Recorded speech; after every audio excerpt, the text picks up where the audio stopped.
उत्पन्ना एकादशी व्रत कथा।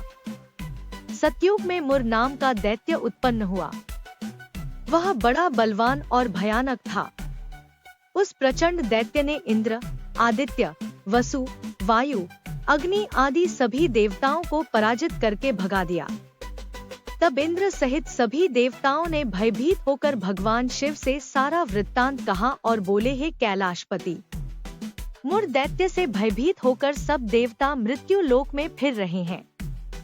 तब भगवान शिव ने कहा, हे देवताओं, तीनों लोकों के स्वामी, भक्तों के दो खोण का नाश करने वाले भगवान विष्णु की शरण में जाओ। वे ही तुम्हारे दो खोण को दूर कर सकते हैं। शिवजी के ऐसे वचन सुनकर सभी देवता क्षीर सागर में पहुंचे और कहा कि हे मधुसूदन, आप हमारी रक्षा करें। कहा कि हे भगवान, दैत्यों ने हमको जीतकर स्वर्ग से निकाल दिया है, आप उन दैत्यों से हम सबकी रक्षा करें। इंद्र के ऐसे वचन सुनकर भगवान विष्णु कहने लगे कि हे इंद्र, ऐसा मायावी दैत्य कौन है जिसने सब देवताओं को जीत लिया है? उसका नाम क्या है? उसमें कितना बल है और किसके आश्रय में है तथा उसका स्थान कहाँ है? यह सब मुझसे कहो। यह सुनकर इंद्र बोले, भगवान, प्राचीन समय में एक नाड़ीजंघ नामक राक्षस था। उसके महापराक्रमी और लोकविख्यात मुर नाम का एक पुत्र हुआ। उसकी चंद्रावती नाम की नगरी है। उसी ने सब देवताओं को स्वर्ग से निकालकर वहां अपना अधिकार जमा लिया है। उसने इंद्र, अग्नि, वरुण, यम, वायु, ईश, चंद्रमा, नैऋत आदि सबके स्थान पर अधिकार कर लिया है। सूर्य बनकर स्वयं ही प्रकाश करता है, स्वयं ही मेघ बन बैठा है और सबसे अजय है। हे असुर निकंदन, उस दुष्ट को मारकर देवताओं को अजय बनाइए। यह वचन सुनकर भगवान ने कहा, हे देवताओं, मैं शीघ्र ही उसका संहार करूंगा। तुम चंद्रावती नगरी जाओ। इस प्रकार कहकर भगवान सहित सभी देवताओं ने चंद्रावती नगरी की ओर प्रस्थान किया।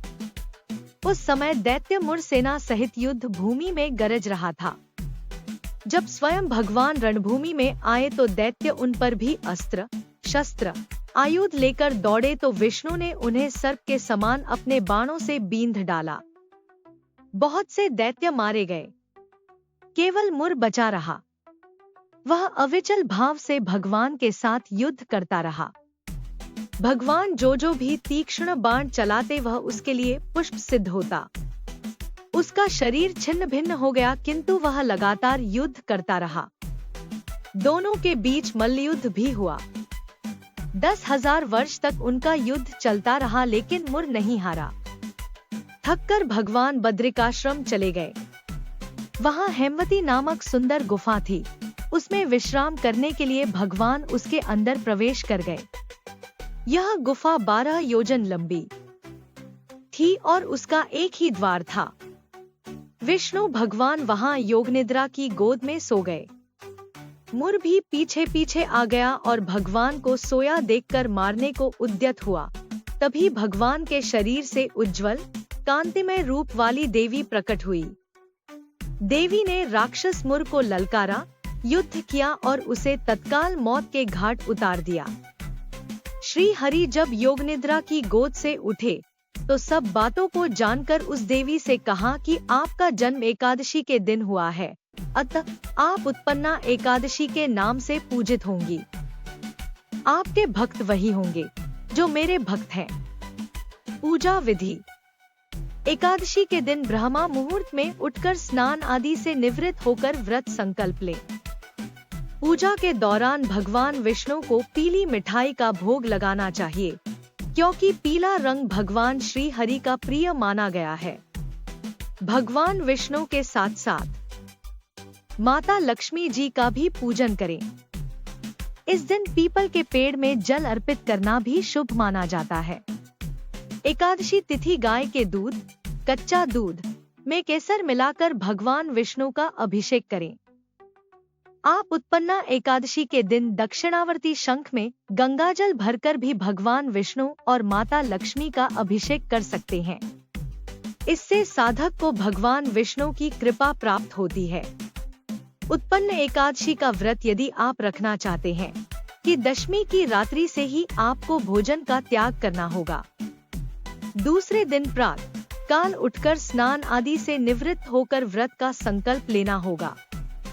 संकल्प के बाद पुष्प, जल, धूप, दीप, अक्षत आदि से भगवान विष्णु का विधिवत रूप से पूजन करें और आरती उतारें।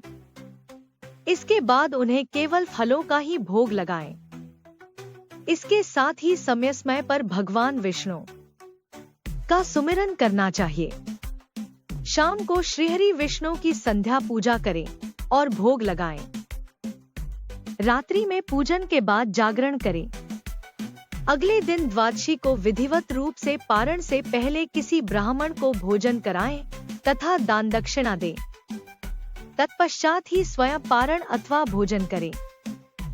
इस दिन अपने सामर्थ्य के अनुसार गरीबों को अन्न, पका हुआ भोजन और वस्त्र तथा दक्षिणा दानस्वरूप दें। महत्व: हिंदू धर्म में मार्गशीर्ष महीने के कृष्ण पक्ष की एकादशी तिथि का खास महत्व है। इस दिन को उत्पन्ना एकादशी कहा जाता है।